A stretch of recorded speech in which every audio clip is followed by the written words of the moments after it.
I don't want her in the photos, my mom whispered sharply, thinking I couldn't hear her from the hallway. She'll mess up the aesthetic, my sister Chelsea chimed in with a snicker. She can stay in the kitchen, or better yet, out of the way entirely. Before we start, leave a comment below and let us know where you're from and which city you're tuning in from. And after you read this whole story, don't forget to share what you'd do in this situation. Be real, drop it in the comments. We read every single one. Let's dive in. I stood frozen, barefoot on the chilly tile floor, clutching the tray of fruit I'd just arranged for their oh-so-perfect 30th wedding anniversary. My hands shook, not from the weight, but from the sting of their words. I wasn't invited. I was the help in the house I grew up in. They didn't even know I was there, too busy fussing over table decor and making sure the caterer got our last name right. Too busy acting like we were still the flawless family in their curated fantasy. Too busy dismissing me like a smudge on their pristine image. I set the tray on the counter, turned quietly, and slipped out the back door without a sound. That night I booked a trip to Key West.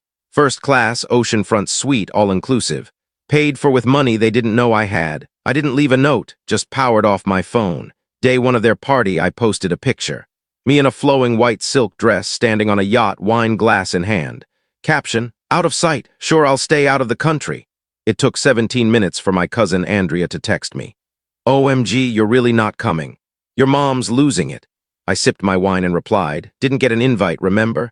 By evening, my inbox was a mess. Lena, you're acting childish. Come back, we'll make space. Dad had a meltdown in front of everyone. Chelsea spilled wine on the cake. Aunt Vicky yelled at the caterer. Uncle Ray stormed off with half the guests. I read each message while swaying in a hammock, the sea breeze brushing my shoulders. I smiled. They were falling apart without me. By day 2, they were in full panic mode. The anniversary was meant to be a glamorous weekend, a magazine-worthy spectacle, but the power cut out during the slideshow. The band didn't show. The planner quit halfway through. And Mom. She slipped in the driveway in front of the photographers. The best message came from Dad. Please come home. Your mom's praying. We shouldn't have said that. We were wrong. I stared at the screen for a long moment. The man who once told me you're just a side character, Lena. Be grateful we keep you fed was now begging. I didn't respond. Instead, I posted another photo, me by an infinity pool, captioned, "It's calm when no one tells you to dim your shine." The post blew up. Comments flooded in. People I hadn't talked to in years were texting, suddenly recalling my name. In less than 48 hours, they went from stay out of sight to please come back. And I hadn't even dropped the real bombshell yet. Because the next morning, I had a meeting with the buyer of my parents' house. They thought I was weak, that I'd just take their insults, smile politely, and fade away like always. But they had no clue who I'd become while they were busy fawning over Chelsea and chasing social clout. While they mocked me, I was building something quietly. I worked 2 jobs, learned investing, and stayed focused. Every "you'll never make it" fueled me. Now I had the power to turn their perfect little world upside down, and I'd do it in stilettos. The morning after their party imploded, I stood at the gates of the house I grew up in. The house they said I didn't belong in. A Range Rover idled at the curb, the lawyer beside me scrolling through the final documents. "You sure about this?" he asked. I glanced at the windows, same curtains, same doorbell, same front steps where I sat when Dad grounded me for wanting to go to art school. "Never been surer," I said. He handed me the pen. I signed. See, they didn't know that while they were planning their big event, they were also quietly trying to sell the house. Taxes were crushing them. The bank was circling. To save face, they kept it hush-hush, listing it under a shell company for a quick sale, quick cash. They didn't expect the buyer to be me. They didn't expect me to have the funds ready. And they definitely didn't expect me to close the deal the day after their failed party. By 2:00 p.m., the house was mine. By 2:30, movers were pulling up. I didn't knock. I walked right in. Mom stood in the living room, frazzled, sipping cold coffee in yesterday's dress. Her heels were off, mascara smeared. The mess from the ruined party lingered, toppled chairs, wine-stained linens, wilted balloons drooping like the mood. She turned, startled. "Lena, what are you doing here?" I tossed the keys onto the table. She blinked. "Where'd you get those?" Before I could answer, Dad stormed in from the kitchen, already heated. "You've got some nerve showing up after that stunt you pulled online. That vacation post, real classy." I smiled faintly. "It was. I needed a break. Been working late on a real estate deal." Mom scoffed. "We're not in the mood for your snarky jabs, Lena."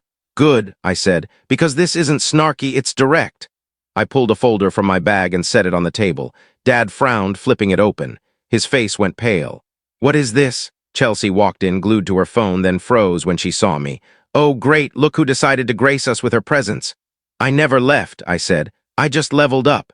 She rolled her eyes. "Please. You're still the girl who lived in the basement folding towels like a servant." Dad was still staring at the folder. This is a deed for this house. Why's your name on it?" "Because," I said slowly, relishing the moment, "I bought it." They all blinked. Chelsea laughed like it was a prank. "You bought this house? With what? Your lemonade stand money?" I turned to her. "With my shares in a logistics tech startup, the one you laughed at me for joining 3 years ago. I was employee number 5. Her laugh died. Mom stepped forward, voice shaky. "You're lying. This house was listed privately. No one knew. You listed it through Hawthorne Realty under a shell LLC to keep it quiet from the neighbors. I know I made an anonymous offer, full price cash, yesterday." Silence, heavy, thick, suffocating. Dad's face reddened. "You can't do this. This is our house." "Not anymore." This wasn't just about a house. This was their last shred of control, their stage, their reputation gone. Chelsea stepped closer, voice shrill. "Okay, so what now? You kick us out to prove a petty point." I stayed calm. "I don't have to kick you out. The paperwork gave you 48 hours to vacate. It's in the terms." Mom gasped. "You're actually doing this?" "You told me to stay out of sight," I whispered. "So I did. I vanished. I grew. I built something. And now I'm taking back what you never valued." The lawyer stepped in with a clipboard. "Final walkthrough's done. Movers are ready when you say so." I nodded. Mom dropped her coffee. I went upstairs to my old room. The posters were gone, the walls painted beige, like they'd tried to erase me. I sat on the edge of the bed, the same one I cried in when they forgot my 16th birthday, the same one I wrote my first business plan on. Now it was mine again. But this time I didn't feel small. Downstairs, Chelsea was yelling. Dad was on the phone. Mom was sobbing into hers. I didn't flinch. I wasn't the background anymore. I was the main story. "Please," Mom's voice broke as I stepped back into the living room. "We messed up, okay? But this is harsh, Lena." Harsh. That word hit like a thrown dart. Harsh was making me clear plates at every party like a caterer. Harsh was acting like I didn't exist when company came over. Harsh was telling me to hide at their anniversary because I wasn't polished enough for their perfect image. Now that the tables had turned, they suddenly cared about fairness. I took a breath. "No, Mom, this isn't harsh, this is closure." Chelsea paced, her designer heels clicking furiously. "She's bluffing," she hissed at Dad. "She doesn't have the spine for this." Dad shook his head, staring at the deed. "This is real. I see the notary stamp." Chelsea spun to me, sneering. "Okay, so what's your plan, Lena? Gloat for a bit, then give it back out of guilt? Or are you hoping we'll beg?" I didn't answer. She hated silence. "You're pathetic," she spat. "Buying your own parents' house out from under them? Who does that?" I met her eyes steady. "Someone who was never treated like family." Dad's fists tightened. "We gave you everything, a home, food. We raised you." "You raised me in the shadows," I shot back. "In that basement while Chelsea got the Lakeview suite, you raised me to be quiet, to serve, and when I stopped, you called me ungrateful." Mom's voice wavered. "Lena, we didn't know how to deal with you. You were always different." There it was, the word they always used to make me feel like an outsider. Different, not talented, not driven, just inconvenient. I turned to the lawyer. "Start the inventory. I want a record of everything they take." Chelsea gasped. "You're seriously kicking us out just like that?" "You had a week to move," I said. "It's been 4 days since the deal closed."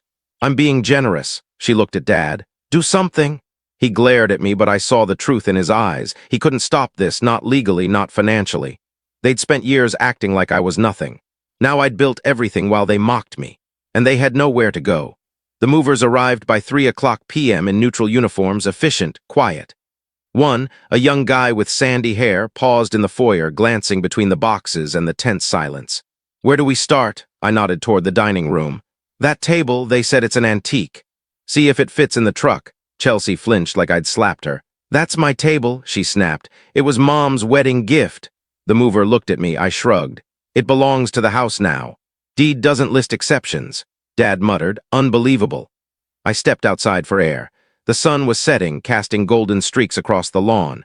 For years, I'd watched Chelsea host garden parties here, laughing with friends, never inviting me. I was always the girl clearing glasses, told to wear something plain so I wouldn't stand out. Now I owned every inch of this yard. Andrea pulled up in her Prius, eyes wide. "I had to see if it was true," she said, stepping out. "You really bought the house?" I nodded, her face lit up. "Lena, that's wild. They're freaking out inside." I raised an eyebrow. You think I went too far? She grinned. Not even close. You gave them a taste of being invisible. Then softer, she added, I'm proud of you. We stood there watching the chaos through the window. Chelsea was yelling into her phone. Dad was trying to bribe a mover. Mom sat on the couch, head in her hands. I used to dream about this, I admitted. Coming back, being someone. You are someone, Andrea said, and now they have to see it. By 5 p.m., most of the furniture was packed. Chelsea tried one last time. Lena, listen, we were wrong, okay? You're not worthless. I said awful things, but we're family. Family? I repeated quietly. She nodded. I tilted my head. Funny how you remember that word when you're desperate. Dad stood. We'll leave, but you'll regret this someday. I opened the door wide. Then I'll wait for the day you prove me wrong. They walked past me, heads down like fallen royalty. The last thing out was a mirror from the hallway. I caught my reflection as the movers carried it by. Same eyes, same frame, but not the same woman, not anymore. That night the house was quiet, empty, mine. I sat at the kitchen counter, the one I'd scrubbed while Mom bragged about Chelsea's new degree. Now I sipped tea in peace. My phone buzzed, not with desperate texts, but a notification. My post standing on the front steps with the deed had gone viral. Thousands cheered because they'd been the Lena in their own stories. 2 weeks later, the house felt different, lighter. No more heavy footsteps, no more whispers behind doors, no more, why can't you be like your sister? Echoing like a cruel refrain. I redecorated slowly, room by room, not to erase memories, but to reclaim them. Beige walls turned soft teal. Stiff, perfect couches were replaced with cozy ones. The dining room, once off-limits, now hosted friends who laughed with me. Then came the letter. Certified mail, gold-trimmed envelope, Chelsea's handwriting on the back. I opened it, expecting threats or a legal ploy. Instead, it was an invitation. Please join us for a family reconciliation dinner at Andrea's. 6 p.m. sharp. I stared at the words. Not guilt, but curiosity made me consider it. Were they sorry or just scared of how far I'd climbed? I wore a deep green dress, elegant, confident. Sleek ponytail, simple earrings, no makeup tricks, just me. When I walked into Andrea's, every head turned. The room went quiet. They weren't expecting this, Lena. Chelsea spoke first. You look different. Success does that, I said, taking the head of the table. Andrea had saved it for me. Dad cleared his throat. Lena, we all messed up, we get that. Do you? I asked. Or do you just hate that I didn't stay small like you wanted? He blinked. Mom looked away. Chelsea forced a smile. We just want to move forward, let's forget the past. Yeah, I leaned forward, calm. You mean forget when you called me a maid at your bridal shower, or when Mom told me to hide during the anniversary? Their faces paled. Andrea stayed silent, proud, like this was long overdue. I'm not angry anymore, I said. Anger got me here, but I'm done letting people cherry-pick the parts of my story they like. Chelsea folded her arms. So what, Lena, you're just cutting us off? No, I said, I'm setting boundaries. And if some people can't respect them, that's their problem. Mom's voice broke. I still can't believe you bought the house. That was my choice, I said, and the best decision I ever made. Then Dad said something unexpected. I'm proud of you. Everyone stared. He continued slowly. I don't like how it happened. I hate losing control, but you did what we didn't expect. You stood up. You made it on your own. That deserves respect. For a moment, I saw something in his eyes, regret, maybe understanding. Dinner was tense but quiet after that. They didn't get the reaction they wanted, but they got the one they needed. I didn't lash out. I didn't gloat. I stayed composed, in charge. When I left, Andrea walked me out. You're the storm they never saw coming, she whispered. I smiled. They thought quiet meant weak. The next morning, a stranger messaged me.